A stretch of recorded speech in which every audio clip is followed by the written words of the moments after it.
तर रुपाली चाकणकर यांच्यावर सर्व स्तरातून आरोप होत आहेत। मात्र अमोल मिटकरी यांनी रुपाली चाकणकर यांची पाठराखण केलेली आहे। रुपाली चाकणकरांनी पदाला न्याय देण्याचा प्रयत्न केलेला आहे असं अमोल मिटकरी यांनी म्हटले। चाकणकरांना टार्गेट करणं योग्य नाही असंही अमोल मिटकरी यांनी म्हटलंय। अमोल मिटकरींनी रुपाली चाकणकर यांची पाठराखण केली आहे।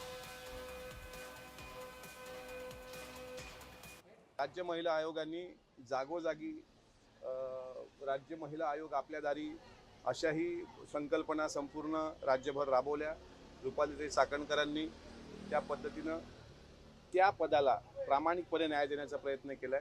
मात्र या सगळ्या राज्य महिला आयोगाच्या एकंदरीत अलीकडच्या घडामोडींमध्ये केवळ आणि केवळ विरोधातली लोक फक्त विरोध करून स्वतः रुपालीताई चाकणकर, मला असं वाटतं राज्य महिला आयोग एकीकडे राहतं आणि त्या रुपालीताई चाकणकरांना ज्या पद्धतीने ट्रोल केलं जातं, ज्या पद्धतीने त्यांच्याबद्दल बोललं जातं, हे कुठलाही संवेदनशील व्यक्ती जो महाराष्ट्राला शिवशाहू फुले बाबासाहेब अहिल्याबाई होळकर यांचा वारसा आपण सांगतो तो मान्य करणार नाही।